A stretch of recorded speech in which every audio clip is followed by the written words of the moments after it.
Hey, what's going on, guys? It's been a little bit, but I wanted to jump back in. This is the first week of the regular season, so really exciting. I know the Buccaneers versus the Cowboys is wrapping up right now while I'm recording this, but with our own game on the horizon, New York Jets versus Carolina Panthers, there's a lot of storyline narratives. I try to stay away from those. So much they're nice just from like a media storyline standpoint again, but ultimately, the performance of our team specifically is what's gonna cater to the fans. Um, who's facing who and stuff doesn't necessarily matter so much. I feel like unless you're in the postseason, right? Brady versus Mahomes matchups, the classic Brady Manning battles.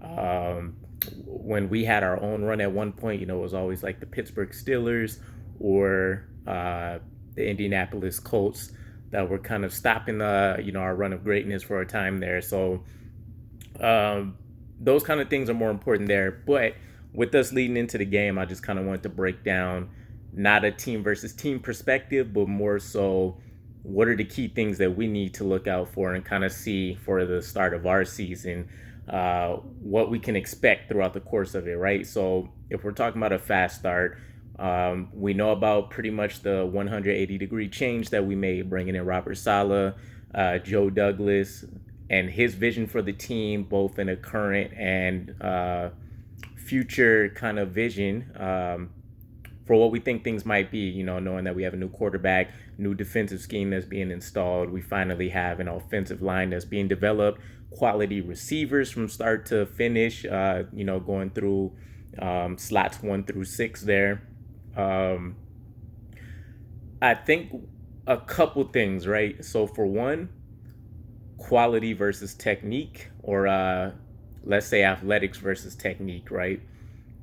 We know the speed on the team has increased dramatically, not just from a defensive or offensive standpoint. Literally, almost every position has kind of got an athleticism boost there. When we think about the quarterback position, Zach Wilson is actually sneaky athletic, really good. He can run, pick up chunk yards, maybe 15, 20-yard gains. He might even be able to break off a long one and outrun some people. I believe he's probably a tad bit quicker than Sam Darnold was. And we see how Darnold had put himself into some positions to, break 40 to 60-yard runs every once in a blue moon.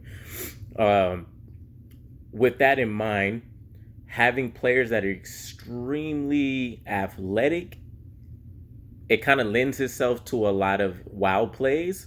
But for a consistency standpoint, play to play, seeing that they're in the proper positions, they're understanding the proper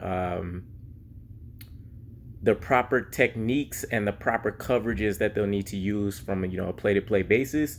That's more of a mental thing. That's more of a technique and understanding your position, the players around you, what's going on, what the offense is running. So I'm going to be more interested to see if we're kind of running just based off people that have extreme speed, quality strength, super athletic, or are we seeing that players are in position, they're making plays, they're understanding what's happening, they're getting the jump on routes. We're punching the ball out of people's arms, we're getting fumble recoveries, things of that nature. So I think it'll be very interesting. We know we have a quality coaching crew. They're, I won't say like training gurus per se, but we know that there's definitely a training emphasis there. And I think we've seen it in real time versus what that Adam Gase era called, having more more like training coaches rather than necessarily just people that are worried about X's and O's. And I think we ended up seeing that be reversed. The second thing is going to be playmaking. Play calling. Playmaking, not necessarily so much. Play calling. So we know during the preseason there's a little bit in back and forth. Is LaFleur going to be calling plays from the box? Is he going to be on the sideline with the players, the other coaches? We don't know what that'll look like, and I'm not so much so interested in that as I am seeing what's the balance that we're going to kind of strike, right? So we've heard a lot of teams say you got to have balance. You got to run, you got to pass, you got to pass the run the pass, etc. So I think Pete Carroll said it probably the most eloquently at one point, and it essentially boiled down to this. And having a 50-50 split in during any given game is not what balance is. So if you're having a very effective day passing the ball, you only really have to sprinkle in maybe runs during that game, right? Keep the defense honest, keep them having to, play on their heels, worry about deep threat passes, people that are continuously moving the chain. Nobody can tell me they won't love to see a consistent game on a week to week basis where their quarterback's throwing 250, 300 yards, two or three touchdowns every game. And maybe there's only 15 to like 18 run plays every game total. But you see that player, that collection of players maybe gather 100 yards on the ground, right? That's 350 yards right there, potentially. So it doesn't really matter what it is. If people are doing the Tennessee Titans kind of model where they're running 30 to 40, maybe 50 times in a game, and that's spread out between mostly the bell cow, which would be Derrick Henry, and then whoever else is coming behind him. And then they're just passing the ball, maybe 10 to 15 times a game, it still works. So it's more so about what's the identity going to be? What's the play calling going to look like? Do our players look like they're in the best positions and they're making plays, or they're just not, making the catches or making the runs, hitting the holes that they need to? Versus are we forcing a certain kind of script for each game? And that was another failure I think we've seen in the Adam Gase area where we've outright heard it, which there's nothing wrong with it, but regardless of what's happening in the game, if he has run, pass, run, pass, whatever, he's going to stick to that, and he just kind of hopes we make it work. So I think that'll be super critical. The rest of it is really just like mid-level to critical kind of things that I think are kind of in the background of all our minds, right? Will we stay healthy? We know like week after week for a couple weeks there in the preseason, we were losing somebody that seemed like they would have been a really key component of whatever kind of run we can make this season. And to be honest, I'll have it in another season with what I think our projections will be for the season. But as excited as we are about this new collection of talent, as many great things as we've heard, as great as Robert Saleh has been, as great as Joe Douglas has been bringing in quality acquisitions, we still have to consider where we are in a rebuild. If we're considering it 3 phases, we're definitely still in phase 1, which is bring in the core of the team, right? And if we're thinking core, Zach Wilson, Michael Carter, looks like he's going to be the future of the running back position, hopefully. We'll see what happens by the end of the season.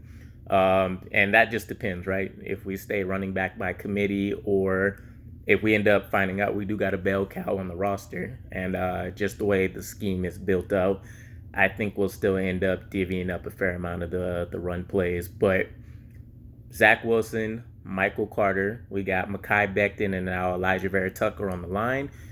I would like to include George Fant in there, but we'll kind of see how that plays out. On the tight end position, if Kenny Yeboah can show any kind of real quality play during the season, I would think they would try to move forward with him as a core piece at that position. Flipping it over to the defense, we know what the line looks like. Quinnen Williams, even if we bring in another high round draft pick, we find somebody else in free agency that we think will be a plug and play high end starter on the line. Quinnen Williams, Michael Carter. Aside from that, we still got a bunch of other players that we see that really flashed and stood out during the season. Rashid Hamilcar Jr. I'm drawing a huge blank on our boy. I want to say he was from Duke, and it'll come back to me way after I finish this. But we've seen 4 or 5 quality players that can come in on that edge position and potentially stand out. We also have multi-dimensional kind of players there as well, like John Franklin Myers. I think that was the last name. But John Franklin, where he stood out in the same position kind of Quinnen has been in, but he can also go to the edge and probably play just as well, if not maybe even better, with the athleticism he has, the increased technician ability for himself with his hand usage, setting up pass rush moves, and kind of really having a plan from play to play. So really excited to see what happens with him as well. So that's just the defensive line position. We have a bunch of rookies across the linebacker core. So Jamien Sherwood, Hamza Nasruddin. We have the Noah Dawkins, I believe it was. We've seen him flash a little bit. We have CJ Mosley that's coming back, so you can really pick pretty much anybody across there. Just depending on how the play again goes this season, and say that they could be part of the core. That that particular section of the team is so young that that could really just be a whole core itself. We really minus depth and just trying to continue to keep high end starters wouldn't really need to do a whole lot. And then of course in the secondary, same thing. Literally Bryce Hall, second year player, 7 starts in his career as the veteran of that position group. So between all of the players, Brandon Eccles, Jason Pinnock, Javelin Guidry, Isaiah Dunn, the other Michael Carter, we have a lot of players there. If somebody stands out, 2, 3 people even, that's another position we could be set for a couple of years. And then, of course, in the safety room, things get a little bit more interesting. Marcus May, I'm really hoping he, flashes and stands out again. And we definitely congratulate him by giving him a contract extension during the offseason. But for the most part, Ashton Davis is still, I think people are a little bit skeptical with him because we didn't see a whole lot last season. We heard about the backstory, so we know the whole walk-on thing. People get really excited about that when somebody wasn't necessarily looked at and they kind of forced their way into recognition. So we know the backstory. Injuries have played a huge part in it. First off season for everybody last year, wrecked. This season he's missed a lot of time as well. But we've seen some plays here and there from last season, and we know what the tape looked like. So regardless of how trash the team and the coaching we feel like was last year, Joe Douglas still has an eye for talent. I think last year's class is a little bit marred because I know he tried to fit a lot of that to Adam Gase, in my opinion, so that there was no excuses, even though that is a rookie class, for us not having a one vision, one goal in mind. But we got Ashton Davis there, and then everybody else is kind of a veteran, or we don't really know about them so much. So safety's a little bit unspoken for, but hopefully we have something with Amendola at the kicker position. I think we'll be fine at punter for a while. It's been a minute since we've given anybody an additional contract at that special teams unit, but I think things will be fine there. So just a couple things to keep in mind. Let me know what you guys think are going to be some of the most critical things that we can pay attention to, or hope or expect for the start of the season for us.